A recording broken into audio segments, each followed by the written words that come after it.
तो फाइनली ढूंढ लिया आपने।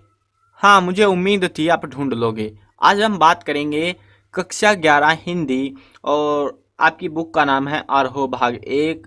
कहानी वाला पोर्शन चल रहा है, तो इसके अंदर यानी कि गद्य भाग है। तो यहाँ पे आपको जो है महत्वपूर्ण प्रश्न उत्तर बताए जा रहे हैं। पार्ट 1 मैंने इसको करवाया था, जिसके अंदर मैंने पार्ट 1, 3 और 5 यानी कि हरियाणा बोर्ड के और सीबीएसई बोर्ड का जो सिलेबस है वो कर रहे हैं हम यहाँ पे। तो उसके इंपॉर्टेंट क्वेश्चन कर रहे हैं हालांकि। तो अब जो है पहला पार्ट, दूसरा और पांचवें पार्ट के मैंने करवा दिए थे। अब बारी आ चुकी है उससे आगे जो पार्ट है सिलेबस के अंदर 2021 के लिए, तो उनके भी करवा देते हैं। तो मैं हूं अजय और आप देख रहे हैं सीसीएल क्लास। तो चैप्टर का नाम है स्पीति में बारिश। एनसीईआरटी की बुक है। पहला प्रश्न आता है, स्पीति के लोग जीवन यापन के लिए किन कठिनाइयों का सामना करते हैं। स्पीति में वसंत और शीत दोनों ऋतुएं होती हैं। यहाँ की पर्वत श्रृंखलाएं पेड़ों से रहित नंगी हैं, यानी कि यहाँ पे पेड़ नहीं है, पत्थर पत्थर है। यहाँ फूल नहीं खिलते, नहीं हरियाली आती है। पावस ऋतु इनके लिए एक नाम मात्र सी है। यहाँ कभी कभी बारिश हो जाती है, परंतु वह भी नाम मात्र के लिए, अन्यथा यहाँ की धरती सूखी, ठंडी और बांझ ही रह जाती है। पहाड़ी नालों अथवा उन पर बनाए गए पुल से पानी लेकर ये लोग गेहूं, जौ, मटर, जो भी सरसों आदि की खेती करते हैं। यह फसल भी साल में एक बार होती है। स्पीति में खेती योग्य जमीन तो बहुत है, लेकिन सिंचाई की सुविधा न होने से उसे उपजाऊ नहीं बनाया जा रहा। यहाँ कोई फल नहीं होता। शीत ऋतु में घरों को गर्म रखने के लिए इनके पास लकड़ी भी नहीं होती, क्योंकि पेड़ ही नहीं है ना। इस प्रकार की विषम स्थितियों में स्पीति के लोग अपना जीवन यापन कर रहे हैं। मतलब शुरुआत जब पार्ट शुरू होता है ना ये वाला चैप्टर, तो तभी बताया जाता है यहाँ पे ये है, ये नहीं है, ये है। तो वही चीज़ आपको यहाँ पे एक्सप्लेन करनी है। और हाँ, हरियाणा बोर्ड के अंदर दो क्वेश्चन आते हैं, दो दो नंबर के, इस पूरे गद्य भाग में से बस। और बाकी एमसीक्यू आते हैं, एमसीक्यू को मैं इग्नोर नहीं कर सकता। 5 या 7 एमसीक्यू आते हैं, शायद से 7 आते होंगे, कंफर्म नहीं है मेरे को। हाँ, 7 या 5 इनमें से ही आते हैं। और बाकी वो एमसीक्यू है, एमसीक्यू के लिए अलग वीडियो बनाऊंगा मैं। अभी जो दो दो नंबर के या 5 नंबर का क्वेश्चन आता होगा सीबीएसई का, मेरे को इतना पैटर्न का समझ नहीं है, बट हाँ, सीबीएसई के जो क्वेश्चन पेपर मैंने देखे उनमें जो है ज़्यादातर क्वेश्चन सेम टू सेम से ही मिले मेरे को। अब देखो, बाकी बोर्ड वाले भी देख रहे होगा कोई वीडियो, अगर दूसरे बोर्ड से हैं सीबीएसई और एचबीएसई के अलावा, तो उनके भी काम आ जाएंगे यार। क्योंकि ज़्यादातर मैंने क्वेश्चन जो नोटिस करे हैं ना, सेम से ही क्वेश्चन है बुक में से, इनसे ज़्यादा बाहर मतलब डिटेल में क्वेश्चन पूछा ही नहीं जा सकता। ये मेन मेन क्वेश्चन सारे आ जाते हैं इनके अंदर। अब देखो यहाँ पे पाठ तो बोल रहा हूँ, प्रश्न 2 देखो। वर्षा यहाँ एक घटना है, एक सुखद संयोग है। लेखक ने ऐसा क्यों कहा है। लेखक का मानना है कि स्पीति में केवल 2 ऋतुएं होती हैं, या तो गर्मी या फिर वसंत। शीत नहीं, गर्मी नहीं, शीत, सर्दी। सर्दी और वसंत ऋतु होती है। वसंत भी यहाँ जून से सितंबर तक होती है, तथा शेष महीना शीत ऋतु के होते हैं। जुलाई में भी औसत तापमान 15 डिग्री होता है सेंटीग्रेड में। पावस तो यहाँ के लोगों के लिए एक नाम है। कभी कभी यहाँ बारिश होती भी है, तो यहाँ की धरती सूखी, ठंडी, बांझी रह जाती है। लेखक काजा के डाक बंगले में सो रहा था, तो आधी रात के बाद उसकी खिड़की बजने लगी। वह खिड़की का पल्ला खोलकर देखता, तो तेज हवा के झोंके से बचने के लिए वह खिड़की का पल्ला भेद देता है। तभी उसे बाहर बारिश होने की आवाज़ सुनाई देती है। बाहर बर्फ मिश्रित वर्षा हो रही थी, मतलब बर्फ भी हो रहा था, बरस रहा था, और बारिश भी हो रही थी, जैसे ओले गिरते हैं वो वाला सीन था। वह सो जाता है। सुबह उसे स्पीति के लोग बताते हैं कि बहुत दिनों बाद यहाँ बारिश हुई है। आपका यहाँ आना बहुत शुभ है, इसीलिए बारिश हो गई। स्पीति के लोगों की अमान्यता के आधार पर लेखक ने कहा कि स्पीति में बारिश का आना एक घटना और एक सुखद संयोग है। तो ये वाला जो 2 क्वेश्चन है, इनमें से क्वेश्चन आ सकता है, बट हाँ, ज़्यादा नहीं बोलूँगा मैं, कुछ चैप्टर, क्योंकि 2 ही क्वेश्चन आने हैं यार, इतने सारे चैप्टर्स हैं आपके पास। चलो, ये वाले चैप्टर में से ज़्यादातर क्वेश्चन देखने को मिला मेरे को। जामुन का पेड़, इसमें पार्ट 8 है आपका। प्रश्न 1 है, दबा हुआ आदमी एक कवि है, यह बात कैसे पता चली और इस जानकारी का फाइल की यात्रा पर क्या असर पड़ा। पहले गिर गया था, उसके बाद में काफ़ी झमेले किए गए, लेकिन बाद में पता चला कि ये तो एक कवि है, कवि से क्या फ़र्क पड़ा। चलो देखते हैं। सेक्रेटेरिएट के लॉन में तेज आंधी के कारण जामुन के पेड़ के गिरने से एक आदमी नीचे दब गया। उसे पेड़ के नीचे से निकालने के लिए एक सरकारी फाइल बनती है। आदमी व्यापार विभाग के लॉन में जामुन के पेड़ के नीचे दबता है। उसे पेड़ के नीचे निकालने के लिए बनी फाइल वहां से चलकर कृषि विभाग, हॉर्टिकल्चर विभाग में जाती है। उनके पास इस आदमी को पेड़ से निकालने का कोई कारण नहीं है। माली पेड़ के नीचे दबे हुए आदमी को दिलासा देते हुए कहता है कि उसका मामला ऊपर तक पहुंच गया है, आशा है सब ठीक हो जाएगा। माली की बात सुनकर वह आदमी मिर्जा गालिब का शेर पढ़ता है कि जब तक फैसला होगा तब तक वह मर ही जाएगा। माली उसका शेर सुनकर उससे पूछता है कि क्या वह कवि है। आदमी हाँ कह देता है। अब अगले दिन पूरे ऑफिस के पेड़ के नीचे दबे आदमी के कवि होने की बात फैल जाती है। शहर में भी इस आदमी को लेकर चर्चा आरंभ हो जाती है। सेक्रेटेरिएट के लॉन में कवि सम्मेलन जैसा वातावरण बन जाता है। कवि होने के कारण इस आदमी को निकालने के लिए फाइल कल्चरल डिपार्टमेंट में भेज दी जाती है, जहां उसकी फाइल कई विभागों से गुजरती हुई साहित्य अकादमी में पहुंचती है। वहां से सेक्रेटरी उस आदमी का इंटरव्यू लेने आता है। इंटरव्यू लेते समय उसे पता चलता है कि वह आदमी का उपनाम ओस है। इस आदमी का उपनाम ओस है, जिसका गद्य संग्रह ओस के फूल नाम से पाठ, वैसे पाठ मैंने पढ़ाया हुआ है, पता नहीं कौन सी क्लास में, के नाम से प्रकाशित हुआ है। यह दबा हुआ, यहाँ दबा नहीं है, दबा हुआ आदमी साहित्य अकादमी का सदस्य नहीं है। सेक्रेटरी इस आदमी को साहित्य अकादमी का सदस्य बना लेता है, लेकिन पेड़ के नीचे से निकालने का कार्य उसके विभाग का नहीं है। इसके लिए उसे फाइल फॉरेस्ट, ये फॉरेस्ट क्या आ गया पता नहीं, फॉरेस्ट आएगा शायद, यहाँ पे फॉरेस्ट विभाग को भेज दी जाती है। इससे पता चलता है कि आदमी की फाइल थोड़ा चलती है, आशा बंधती है, फिर टूट जाती है। आदमी के कवि होने पर भी उसकी फाइल की यात्रा में कोई अंतर ज़्यादा नहीं पड़ता। अब इस फाइल वन विभाग में पहुंच गई है। मतलब घुमा फिरा के उस आदमी को मार के छोड़ना है इनको। मैंने वैसे कहानी में बहुत अच्छे से मजा दिलाया था आपको, अगर वीडियो नहीं देखी है तो देख लेना जाके।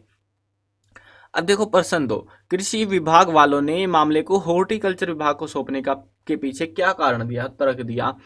तो यहाँ पे बताते हैं, सरकारी व्यापार विभाग के लोन में जामुन के पेड़ के गिरने से आदमी दब गया। ये बात बतानी पड़ेगी आपको थोड़ी सी, ठीक है।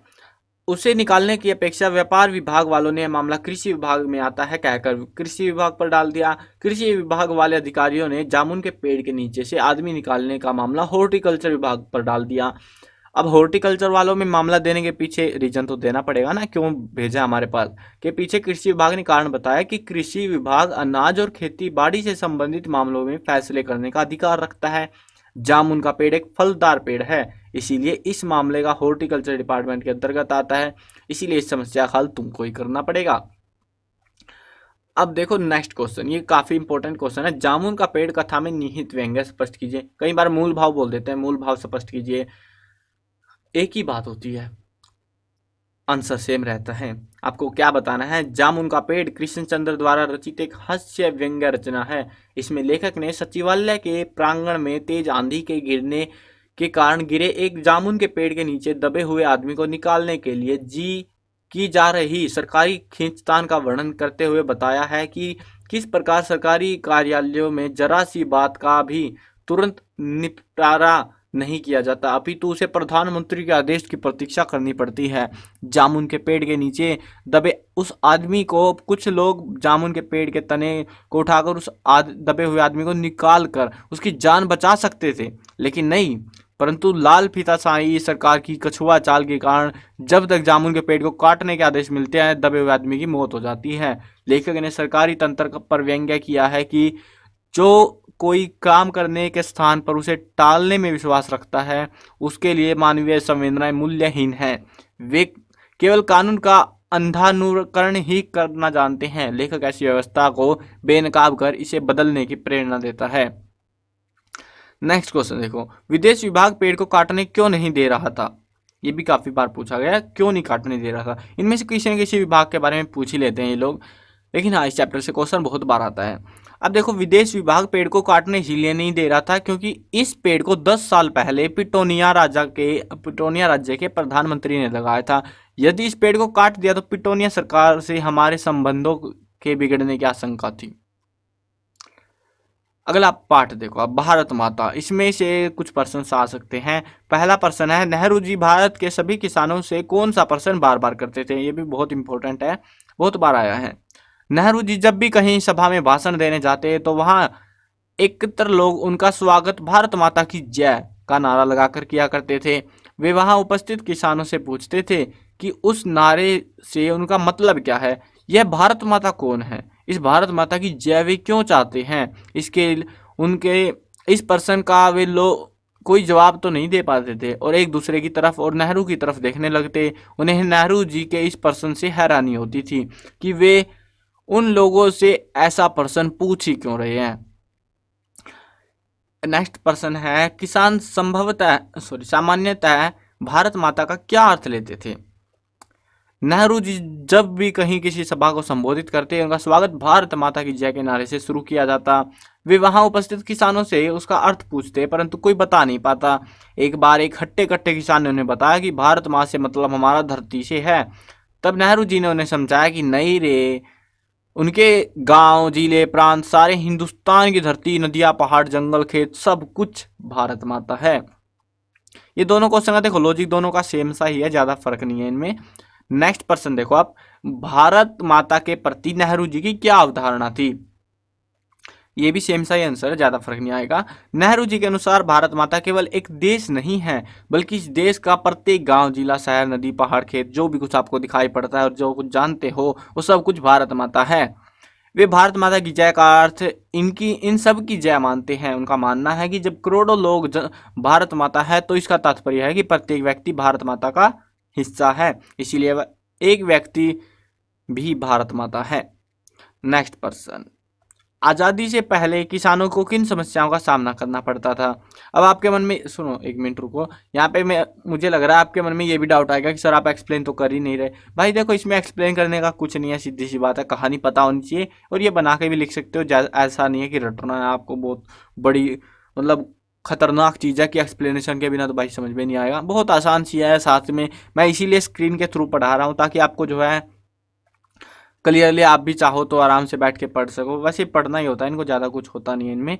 अब देखो ये वाला प्रश्न देखो, आज़ादी से पहले किसानों को किन समस्याओं का सामना करना पड़ता था? अब ये वाला क्वेश्चन काफ़ी इंपॉर्टेंट है, कई बार पूछा गया है ये HBSC के अंदर। वैसे इस पार्ट में से भी कभी कभी आता है, मतलब ये मान के चलो 70% क्वेश्चन आते हैं। कुछ पार्ट ऐसे हैं जिनमें से आते ही नहीं है, कुछ में है जो बार बार पूछे जाते हैं उनमें से। तो यहाँ पे वही है, क्वेश्चन इस पार्ट में से भी ज़्यादातर देखने को मिलता है हमको, क्योंकि 4 सेट नहीं, आपका तो 11वीं क्लास है, एक ही सेट आता है आपका, बट हाँ आगे पीछे कर देते हैं यार, ये बदल देते हैं, इनकी मर्जी है, क्या ही कर रहे हैं ये लोग। अब देखो, आज़ादी से पहले नेहरू जी भारत की जनता को जगाने के लिए देश के विभिन्न भागों में सभाएं करते थे। वे अपनी सभा में आए हुए किसानों से उनकी समस्याओं के संबंध में भी बातचीत करते। उन्हें सारे देश के किसानों की समस्याएं एक जैसी लगती थी। उन दिनों किसान बहुत गरीब थे, वैसे आज भी है।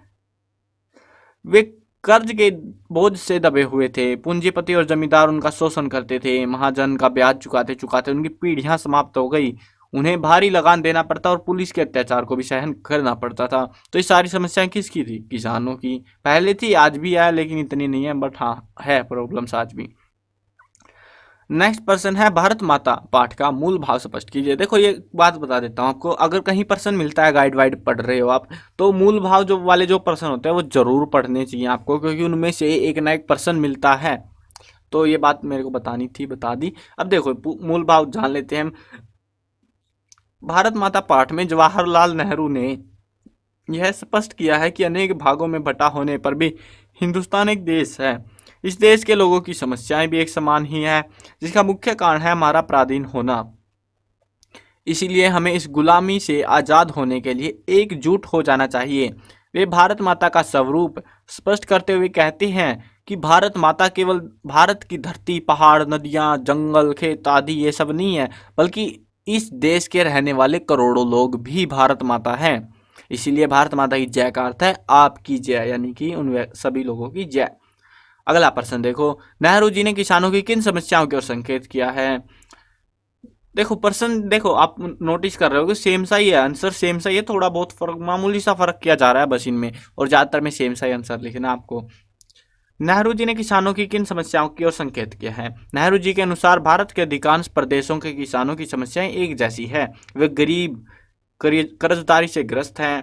उन्हें सदा पूंजीपतिवादियों, जमींदारों, महाजनों आदि के शोषण की प्रवृत्ति का अभ्यास आता रहता है।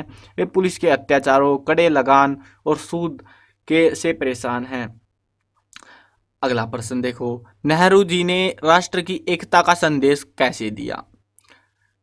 नेहरू जी जिस भी सभा में जाते लोगों को बताते कि देश के अलग अलग हिस्से हैं परंतु समग्र राज्य रूप से हिंदुस्तान एक जैसा है। हमारे देश के विभिन्न राज्यों में रहने वाले लोगों की समस्याएं विदेशी सरकार के सब पर जुल्म भी एक समान है और वे भारत माता की जय के माध्यम से भी लोगों को राष्ट्र की एकता का संदेश देते थे।